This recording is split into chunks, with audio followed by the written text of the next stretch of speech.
Alors, voilà. Alors, la pédagogie, le yoga, c'est vraiment d'où vient le nom Péda Yoga. Donc, on veut simplement offrir des techniques éducationnelles simples qui s'inspirent du yoga afin vraiment de promouvoir non seulement le mouvement, mais stimuler la concentration des enfants. Si vous êtes impliqué vraiment dans l'éducation des enfants ou bien vous avez vous-même des enfants, vous remarquez que plusieurs d'entre eux ont des déficits d'attention, ont aussi certains défis au niveau de l'anxiété ou certaines problématiques au niveau de la gestion des émotions. Donc, c'était très important pour moi d'offrir une technique et de développer Péda Yoga qui maintenant a 10 ans. Donc, je suis très heureuse en 2018 de dire que Péda Yoga a 10 ans de vie et c'est son anniversaire en fait en juin. Donc, c'est important pour moi de transmettre ces méthodes-là aux pédagogues.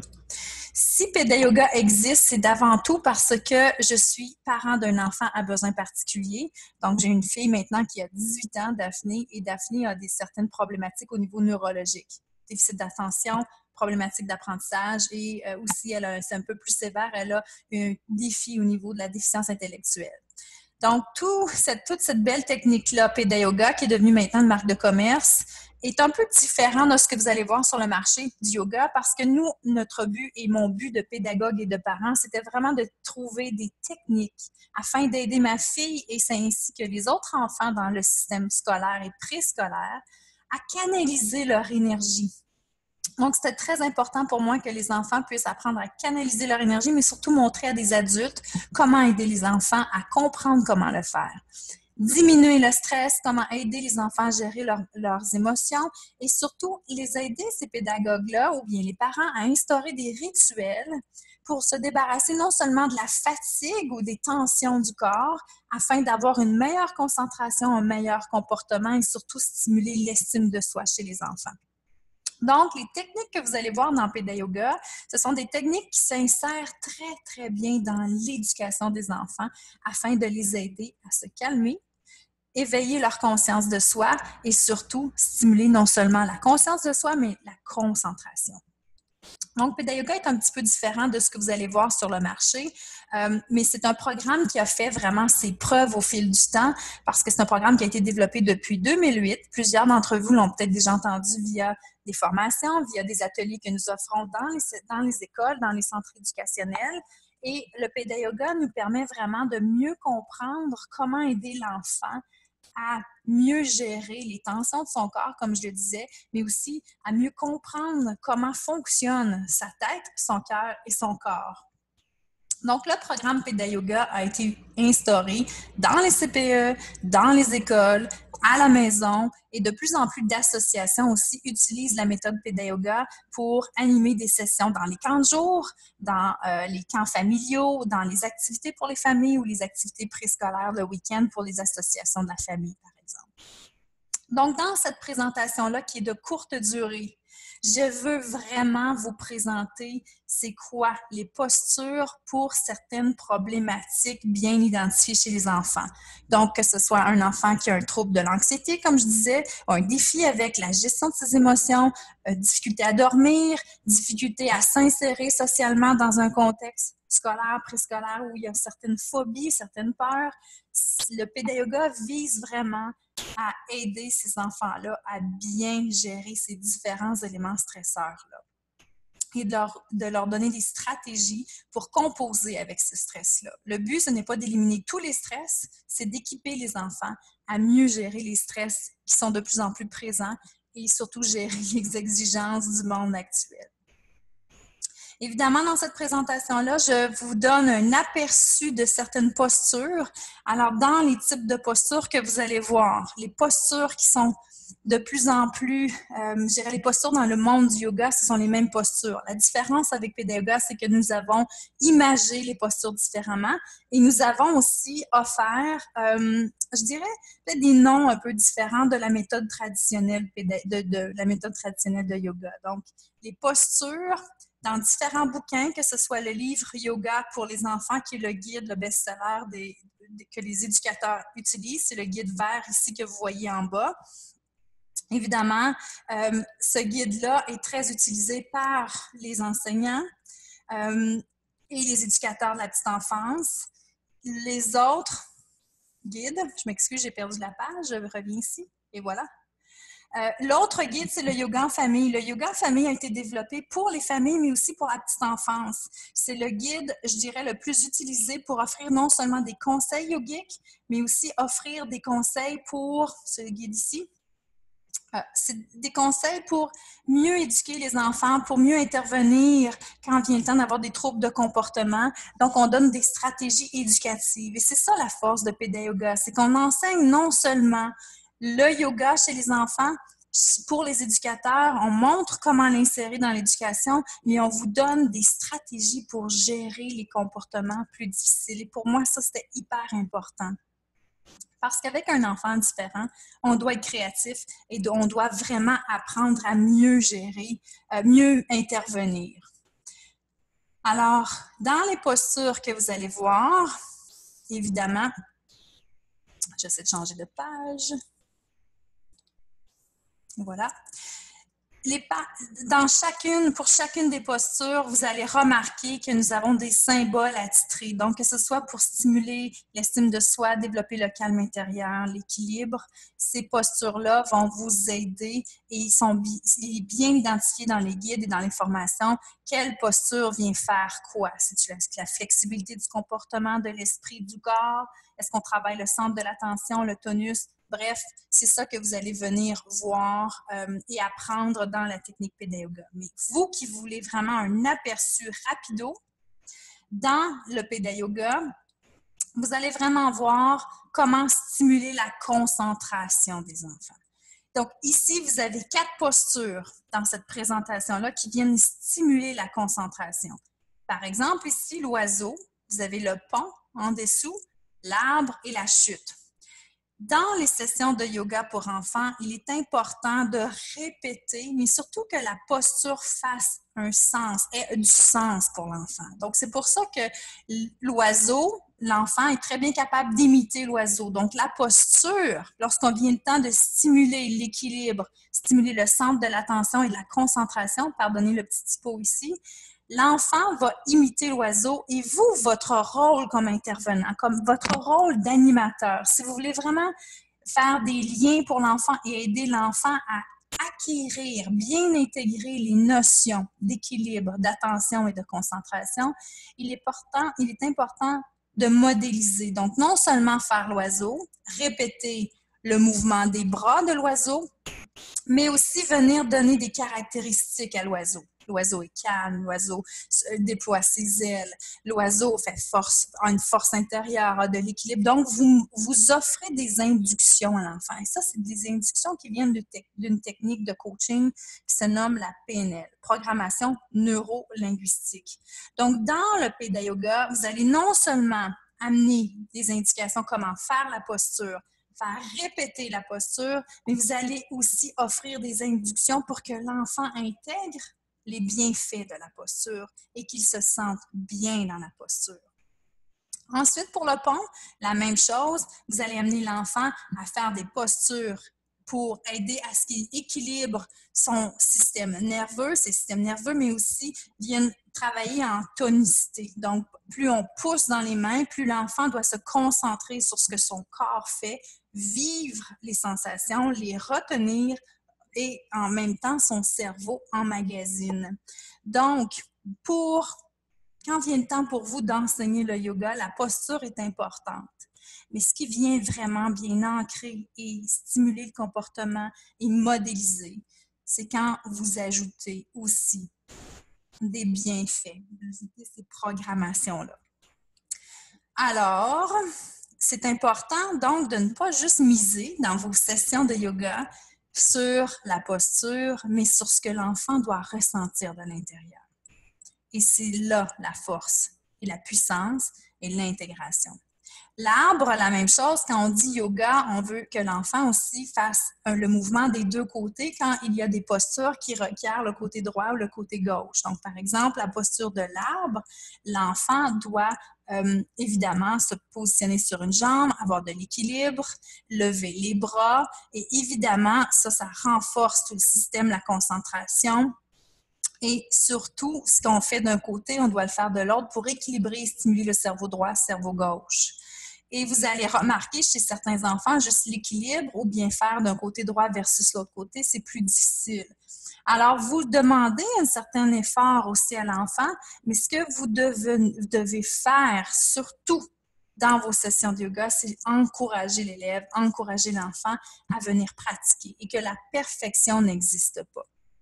La perfection, c'est pas grave si on tombe, c'est pas grave si on s'est trompé, c'est pas grave si nos bras sont pas nécessairement très droits en haut, et si vous avez pas le même équilibre que votre ami, on n'a pas de comparaison dans le yoga pour enfants. Alors, c'est important donc que l'enfant soit fier de lui. Et c'est cette fierté-là qu'on cultive dans les sessions de yoga qui vient justement donc bonifier l'estime de soi. Surtout l'amusement, le plaisir. Un autre élément dans le yoga, c'est qu'on veut sourire.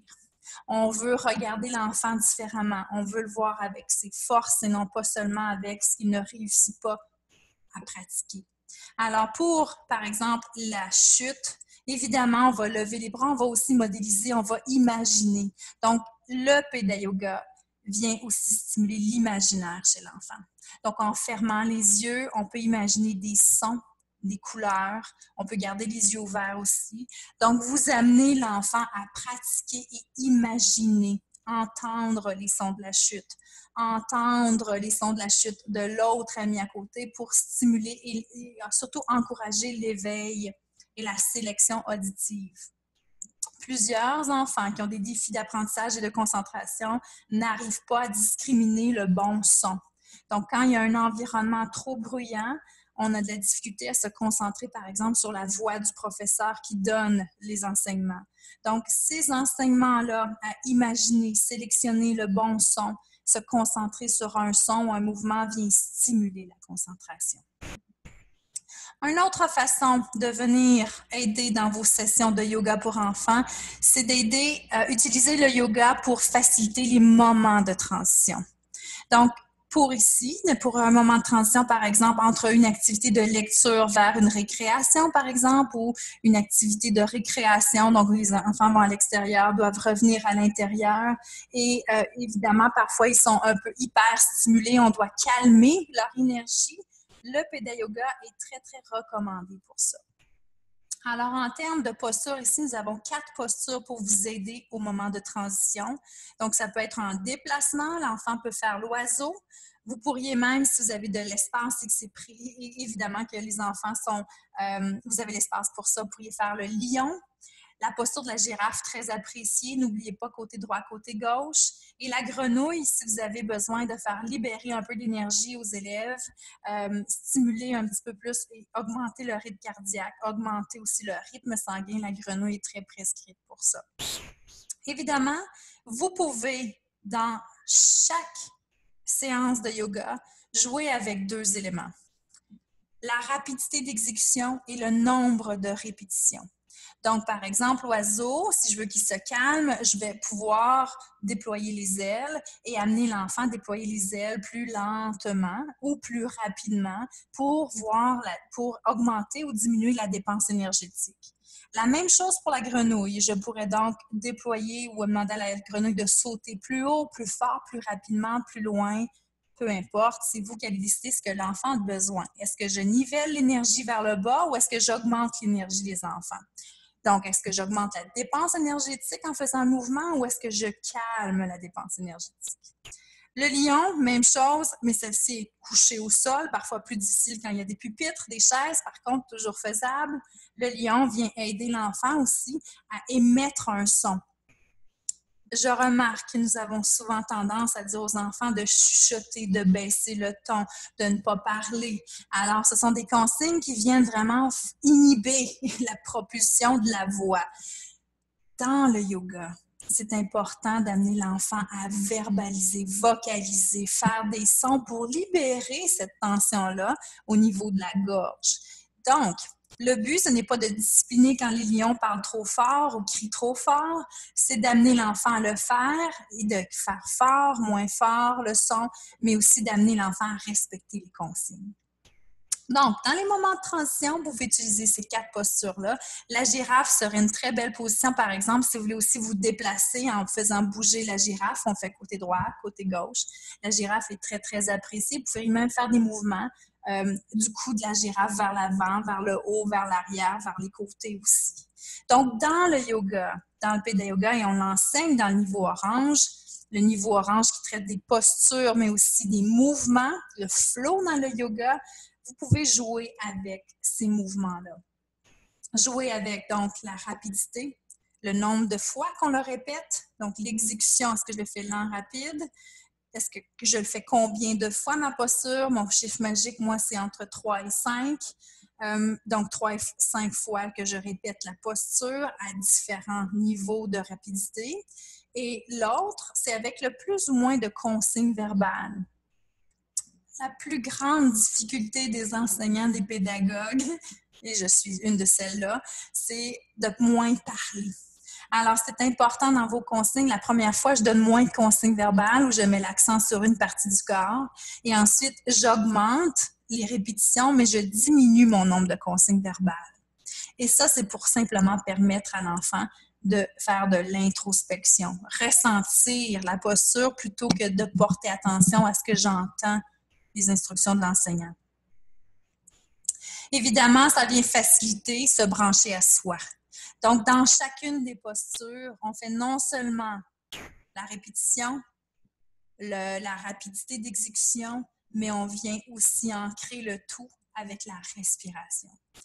Une des plus grandes difficultés pour un enfant, c'est de contrôler sa respiration, le nombre de temps pour inspirer. Donc, 1, 2, 3, 4, par exemple, à l'inspire, une mini-pause et l'expiration plus longue. 1, 2, 3, 4, 5, 6. Petit truc pour vous qui voulez intégrer ces postures-là, miser sur la respiration va aider l'enfant à prendre conscience de son état, sa respiration. Il va aussi prendre conscience qu'il est capable de contrôler son état, contrôler sa respiration, contrôler aussi son émotion, contrôler son ressenti. Donc, si j'apprends à le faire avec mon état physique, je vais être capable à un moment donné de transférer ça vers calmer quand je sens la colère parce que je la ressens et je suis capable donc d'être moins impulsif. Donc, ce que vous faites dans les postures aide l'enfant à prendre conscience de son état, prendre conscience qu'il a le contrôle sur son corps, prendre conscience et surtout connaître des stratégies pour calmer son neurologie, calmer son activité mentale, calmer sa colère. Et c'est ça que vous enseignez dans le yoga pour enfants, dans les sessions de yoga pour enfants. C'est pour ça que tout ça passe par la prise de conscience et la respiration.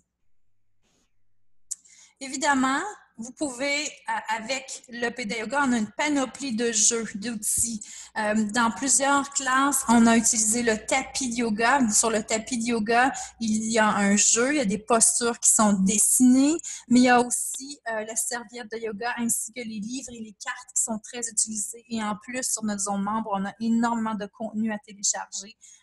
Contenu que vous pouvez avoir dans les livres, mais aussi que vous pouvez avoir sur le site web pittayoga.com.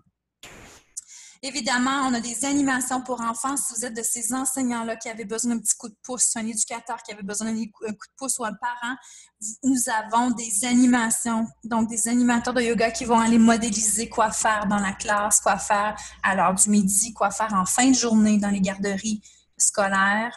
Nous allons vraiment pouvoir vous montrer des techniques. L'autre façon d'apprendre ces techniques-là, c'est oui, il y a les outils, mais aussi toutes les formations qui s'offrent et qui s'offrent non seulement en personne, qui s'offrent de plus en plus en mode virtuel. Et ça, c'est pour vraiment accommoder l'horaire hyper chargé de nos pédagogues ou des parents. Ou des éducateurs même qui veulent apprendre les méthodes, mais qui n'ont pas le temps. Évidemment, vous avez toute la formation certifiante. On a des programmes maintenant, programmes Pitta Yoga qui sont offerts pour les milieux scolaires, préscolaires qui veulent devenir une institution zen, qui veulent donner des stratégies aussi éducatives holistiques pour non seulement les éducateurs, les intervenants spécialisés, mais les enseignants. Donc, si vous êtes de ces gens qui voulaient aller plus loin, évidemment, il y a une certification que nous offrons et nous avons vraiment des programmes de coaching. Et ces programmes de coaching-là visent à vous donner les outils, mais surtout répondre à vos demandes. Le Péda Yoga ou le yoga pour enfants devrait être une méthode qui s'adapte à votre environnement.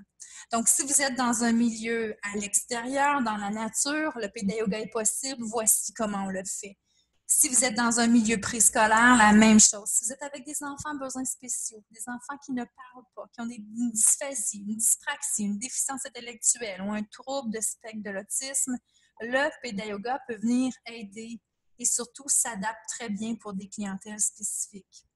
Mais avant tout, le Péda Yoga devrait être un outil de gestion de classe. Et c'est pour ça, en fait, que j'ai développé Péda Yoga. Je voulais outiller les enseignants à arrêter de discipliner, arrêter de discipliner négativement, mais plutôt ressentir l'énergie de vos enfants, l'énergie des élèves de votre classe et d'être capable d'intervenir plus rapidement, de prévenir les crises, prévenir les états de fatigue, prévenir le burn-out aussi chez nos enseignants, chez nos intervenants.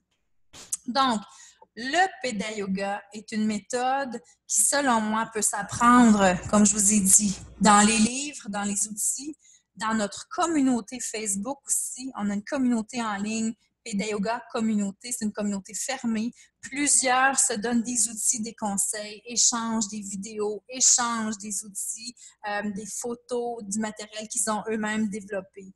Donc, c'est maintenant la communauté qui se rassemble.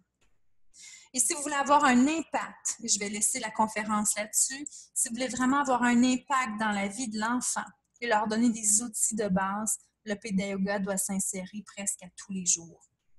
Un 5 minutes le matin, un 5 minutes quand vous ressentez une fatigue chez les enfants, un 15 minutes en revenant du dîner quand on sent qu'on est fatigué, un 10 minutes, par exemple, avant une activité qui demande de la concentration ou un examen chez un enfant qui est un examen stressant où on sent que nos enfants sont anxieux.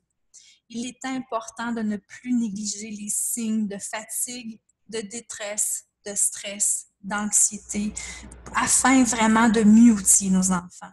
On ne veut pas qu'ils refoulent leurs émotions, on veut qu'ils apprennent à les reconnaître et à gérer leur état émotionnel.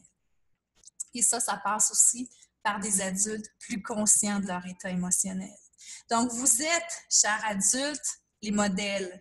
Nos enfants sont nos enseignants. Nos enfants nous disent comment ils se sentent. Quand ils se sentent dans un état négatif, quand on ressent que nos élèves, nos enfants ont besoin d'aide, maintenant, il est temps de les outiller et de les aider en leur proposant des activités qui vont venir bonifier leur apprentissage, leur concentration et leur intégration de l'information.